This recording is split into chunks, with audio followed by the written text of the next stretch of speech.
Okay, before I answer your question, I just wanted to say my condolence to Nigerians. Not because they are dead, but at this rate in which the level of taxation is taking negative effect on their lives, I'm not so sure, but there will not be too many casualties. And these are the people that this government has sworn by the Quran, in this case, to protect their lives and make their life comfortable. Even the students who are in need of assistance are being taxed. What a shame. Without no retroactive effect or positive one on their lives. And that's why I say my condolence to Nigerians.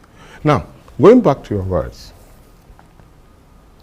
when you look at the narrative of individuals being attacked, Peter Obi is one of the most highly attacked individual in Nigerian politics as of today. And not because he is Peter Obi, no, it's because what he's bringing to the table. He's changing the narrative from an old order to a new order. I give you a simple example. A couple of days ago, we were just talking, myself and him, and he was giving me a story of what transpired in the 250 million saga. You never hear this kind of stories except you hear it from the horse's mouth.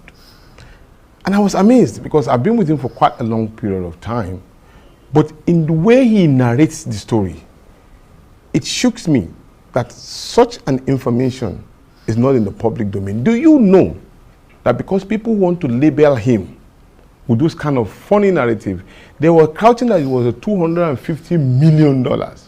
Meanwhile, the money was about 250 million naira. And this man, it's amazing, he stood there to be scrutinized, even when the money was not carried because of him, but for something else in the interest of his states, purchase of cars or by a contractor and all of that. And this particular story is taped by the security agency and it's in the public domain. But yet people go about carrying a propaganda. I want to challenge any Nigerian candidate that can present himself for scrutiny of this nature. None of them can face the scrutiny of the security agency. That's why up to now they've looked for every nook and corner to find any negative thing about him. They couldn't find it. I want to talk about the issue of doctors. The story was this. He purchased ambulances for resident doctors and government clinic. That's when he was a governor. Yes, when he was a governor. And when these ambulances were there, a chief of his kingdom was called that his wife was sick. Apparently, he lost the wife. And while they were there was a launching he did about the ambulances. And when he launched the ambulances, they were telling you that 15 minutes when you called the ambulance was there. When this situation happened, none of them were there. So he called only a private clinic and all.